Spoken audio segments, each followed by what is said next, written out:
تعالوا اوريكم الروتين اللي انا بعمله لبشرتي وانا مسافره، سواء كنت مسافره كمصيف او اي حاجه تانية. واوريكم المنتجات اللي انا باخدها معايا لبشرتي ولشعري، واهم الحاجات اللي لازم تكون معاكم. طبعا انتوا عارفين ان اول خطوه في الروتين بتاعنا هو الغسول.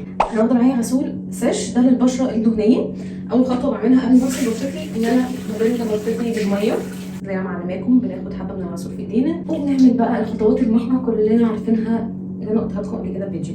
اهم حاجه انا بالنسبه لي في الغسول بتاعي ان هو يكون بينظف البشره كويس ويكون بيقلل افراز الدهون، لاني لما بسافر مش عارفه بشرتي يعني لازم هتلاقوا في حتى حبايه يطلع لي حبه بسبب تغير الجو والمناخ. وهقول لكم طبعا واخده ايه معايا علشان الحاجات المفاجاه دي. برده واخده الغسول بتاع سيش لان ده اخر حاجه انا كنت جايباها ومجرباها، وكنت طبعا عامله لكم ريفيو عن الاثنين دول على الانستجرام. الفكره في الغسول الزيتي ايا كان النوع اللي انتوا بتحبوه ايه، ان احنا واحنا مسافرين بنحط ضوء الشمس باستمرار، فمفيش حاجه هتنضف البشره كويس غير الغسول الزيتي. بعد ما بغسل وشي بحط السيرمز بتاعتي. انا واخده معايا الاثنين سيرمز دول اسمهم سكين سايد. دي انواع جديده لسه جايباها عشان اجربها. انا بحب قوي في الصيف يا جماعه ان انا استخدم سيرم فيتامين سي قبل واقي الشمس بتاعي عشان يضاعف معايا قوه واقي الشمس. شو كنت قايله لكم على الانستجرام.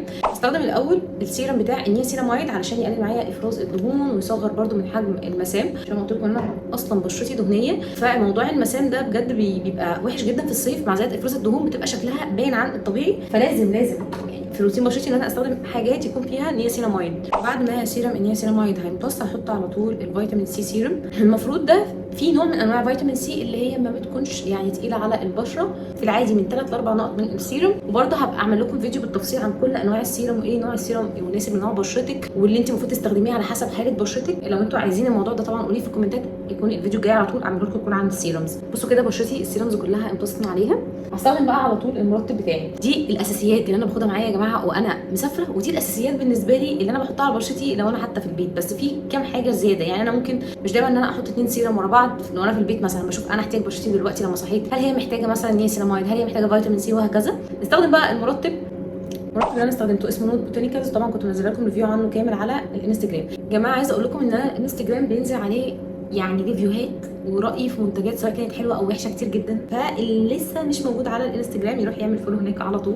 نيجي بقى لثالث حاجه او رابع حاجه اساسيه انا لازم اخدها معايا وانا مسافره، وهي واقيات الشمس. اول حاجه انا باخد واقي شمس يا جماعه علشان الناس اللي بتبقى دايما موجوده معانا في السفر معهاش واقي شمس، فما يخلصوليش واقي الشمس بتاعي. انا بحبه ده، يعني ده باخده كده احتياطي لاي حد ناسي اي واقي شمس يستخدمه. واقيين الشمس بقى الاساسيين اللي انا باخدهم دايما، واحد يكون تنتد، وانتوا عارفين قد ايه ان انا بحب التنتد سان سكرين. ما بحطش فاونديشن خالص وانا مسافره، فبالتالي ده يوفر عليا حاجتين، ان هو منه بيحمي من الشمس ومنه ان انا كاني حاطه فاونديشن وعامله توحيد لون بشرتي. وباخد بقى واقي الشمس العادي بتاعي ده احطه لو انا بقى مثلا هنزل ميه مش عايزه ان انا احط تنتد سان سكرين، عايزه ابين ان انا عادي لون بشرتي الطبيعي. انا هحط دلوقتي الفيتشي تنتد بي بي.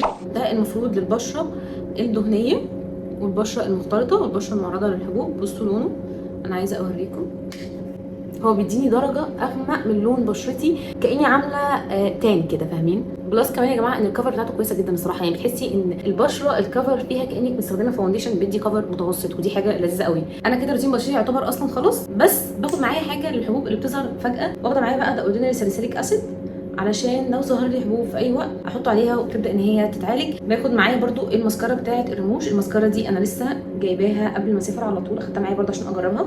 نخش بقى على المنتجات اللي انا المفروض باخدها لشعري. اول حاجه باخد معايا الهير سبراي بتاع الشعر اللي هو تغذيه وتطويل الشعر وتقويه الشعر وان هو يقلل التساقط والكلام ده كله. انا بجرب ده بقالي حوالي شهرين ونص، اسمه ليفز. برده ان شاء الله هنزل لكم ريفيو برده قريب عنه. ده عباره عن 25 عشبه هنديه لعلاج تساقط. تاني حاجه باخدها اساسيه وهو السيرم، برده ده حاجه بجربها جديده. ليه باخد معايا هير سيرم؟ علشان لو احنا نازلين ميه او البول او بصفه عامه الحر او بنستخدم سشوار او كده، لازم نستخدم هير سيرم عشان يحمي معانا الشعر. واخر حاجه بقى حاجه لدهان الشعر، اخدت زيت المليكه ده. اخر بقى حاجتين كده احتياطي، اللي انا باخد التوينج لوشن. ده عباره عن لوشن بيقلل من الالتهاب اللي حصل في البشره لو حد حصل له حروق او اي حاجه، وفي ماده الكلامين وفي مواد كتير جدا جدا بتساعد على ترطيب البشره. وباخد كمان كريم يرطب الايد، برده واخده معايا الهيبتوكربامين عشان لو في جفاف او قشور او اي حاجه يساعد ان هو يرطبها بعض. بس كده يا جماعه، دي كده كل الحاجات تقريبا اللي انا باخدها معايا وانا مسافره، بالاضافه للكاب وبالاضافه كمان لنضاره الشمس. دول اساسيين، محدش يعتمد على واقي الشمس لوحده سواء كان في المصيف او في الصيف. ما تنسوش طبعا انكم تقولوا لي في الكومنتات ايه اكتر حاجات اساسيه ما تقدروش تستغنوا عنها وانتم مسافرين. باي باي.